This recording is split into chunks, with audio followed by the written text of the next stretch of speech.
Monheim. Oh, I'm not using any B-roll. Okay, ready?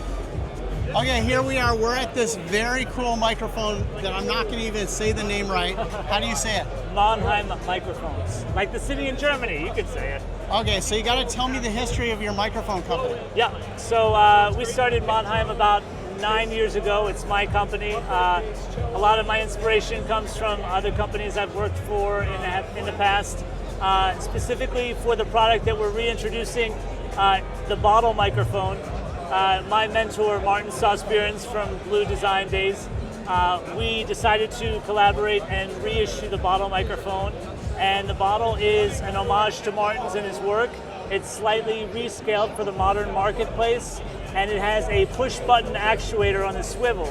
So you'll actually be able to rotate the capsule bayonet forward and backward and lock in place. So how much is this microphone? It's going to retail for $4K, and it's going to include a capsule. Now, what is the tube in it? EF86. So all of these same original specs as the original bottle are going to be upheld in this, okay, including the brick power supply with the metering of heater and plate. Okay, and then what do you have for your other microphones? So yeah. this is basically a Lomo 1989. So I love the Lomo series, and this is kind of a visual homage to the Lomo. It's called Fresh, and we have Fresh in 7 different colors, so you can see the color palette. And they're all custom candy coats done here in SoCal from our local auto body shop. And everything is hand painted. The grill is all made and manufactured here in the US and hand assembled. And it sounds so clean. It is a transformerless solid state circuit with a K67 custom capsule. Okay, so where are you guys located? So we're at Sunset and Highland in Hollywood. Oh, nice, okay. And we we have a location on the west side where we do assembly, and then we do finalizing, testing in our showroom in Hollywood. Okay, now everybody's always saying this to me, and they're always saying, we can tune the capsules. Yes. What the heck does that mean? Great because I'm just saying, from what I understand, correct me if I'm wrong, you've got a back plate, you throw the diaphragm on the back plate based on a weight, right, and then you screw it down.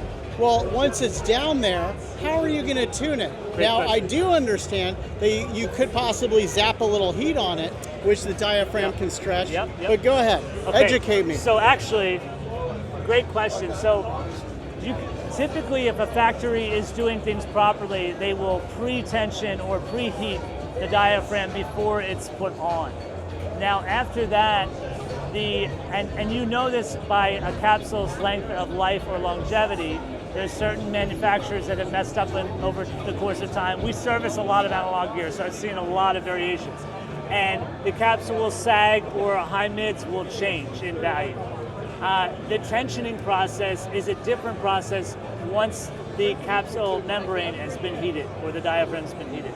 So once that mylar has seen a heat treatment, or some people call it bake, that process can then be furthered along, much like you would do a snare drum in a tensioning process, depending on the style of the screw type and the mounting fixture and bracket and stuff like that. So there's also things to consider if we're getting super nerdy, like get super nerdy, like backplate drill patterns, porosity, air access to the capsule behind for cancellation. There's a lot of ways to affect the frequency response and the polar response of the capsule.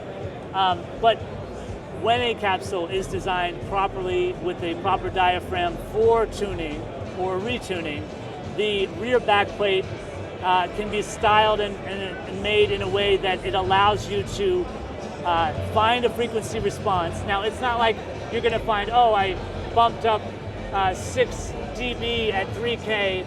It's a much more gradual process because it's a relative process. So you have to start from a certain range.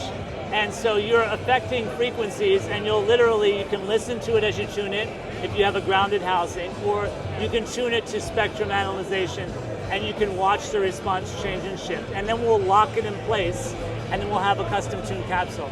I've tuned a lot of capsules by ear. So I've had people bring me vintage C800s, and I've tuned capsules for their bottle that match the C800 tuning.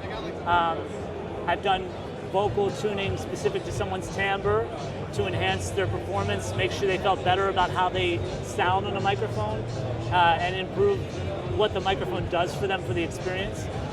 That's the more rewarding for me, because they walk away feeling like this microphone solves my problem, but it has an enhanced value. He actually answered my tuning question, not like a politician where you beat around the bush. I can't wait to hear your microphone, man. Thank you, I appreciate it. Congratulations. It's a great question. I'm actually surprised more people don't talk about it. Oh gosh, well, Yeah. thank you so Pleasure. much, and I Absolutely. can't wait to test out this microphone. Thanks.